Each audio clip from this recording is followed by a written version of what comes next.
छा दोस्तों तव्हां वटि बि कंटेंट मोनेटाइज़ेशन टूल न आहे या पहिरियां हुयो हाणे न आहे, उहो फेसबुक वारनि तव्हां वटां रिमूव करे छॾियो आहे। सो उन जे लाइ असांखे फेसबुक खे माना दरख़्वास्त लिखणी पवंदी।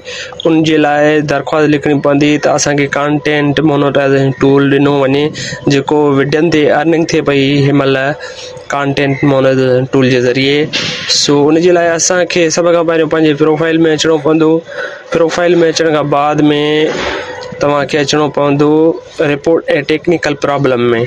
इनखे ओपन करिणो पवंदो।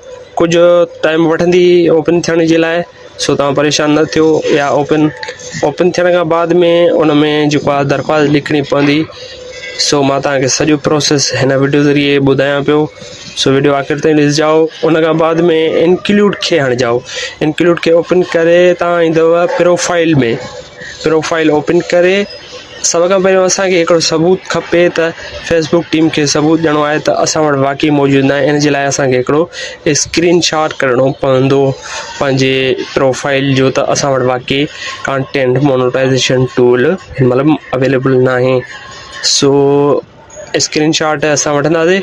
सो ॾिसो स्टार्स बि आहे, पार्टनर्स एड बि आहे। उन खां बाद में ॿिया जेके आहिनि नॉट अवेलेबल टूल आहिनि उहे बि आहिनि, पर असांखे उहो नथो अचे। असां स्क्रीन शॉट वरितो आहे। स्क्रीन शॉट वठण खां पोइ वरी साॻियो ईंदासीं क्रिएटर सपोर्ट खोलींदासीं। क्रिएटर सपोर्ट खोलण खां बाद में वरी असां ईंदासीं रिपोर्ट ए टेक्निकल प्रॉब्लम में। ठीकु आहे दोस्तों। सो कुझु टाइम लॻंदो, कुझु नेटवर्क जो प्रॉब्लम आहे।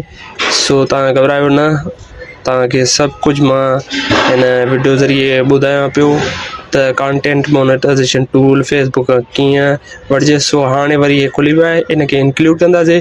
इंक्लूड करण खां वरी साॻियो प्रोसेस आहे, वरी प्रोफाइल खोलींदासीं। हाणे असांखे अटैच करिणो आहे इहो जो स्क्रीन शॉट वरितो आहे, असांखे इहो अटैच करिणो आहे। सो स्क्रीन शॉट गैलरी मां खणी हिते अटैच कंदासीं। उन खां पोइ मूं वटि लिखियलु आहे दरख़्वास्त, मां उहा हिते पेस्ट कंदुसि। पेस्ट करण खां बाद में मुंहिंजो नालो तव्हां न हणिजाओ। तव्हां जंहिंजो प्रोफाइल जंहिंजे नाले सां आहे उहो प्रोफाइल पंहिंजे नाले सां हणे। जेको बि नालो आहे तव्हांजो फेसबुक ते प्रोफाइल वग़ैरह पेज आहे उहो तव्हां हिते हणी करे इहा दरख़्वास्त असां मोकिलींदासीं।